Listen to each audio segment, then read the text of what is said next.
Hello guys, welcome back to today's video. In today's video, I'm going to show you how to find your stories that was saved as draft on Instagram.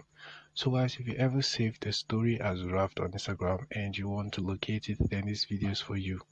Now the first step is to, of course, open your Instagram app and log into your account. Now after that, click on your profile icon at the bottom right corner, and then once you're here on your profile, just click on this plus icon at the top right corner of your screen, and then you'll be displayed with these options. Go ahead and select the story option.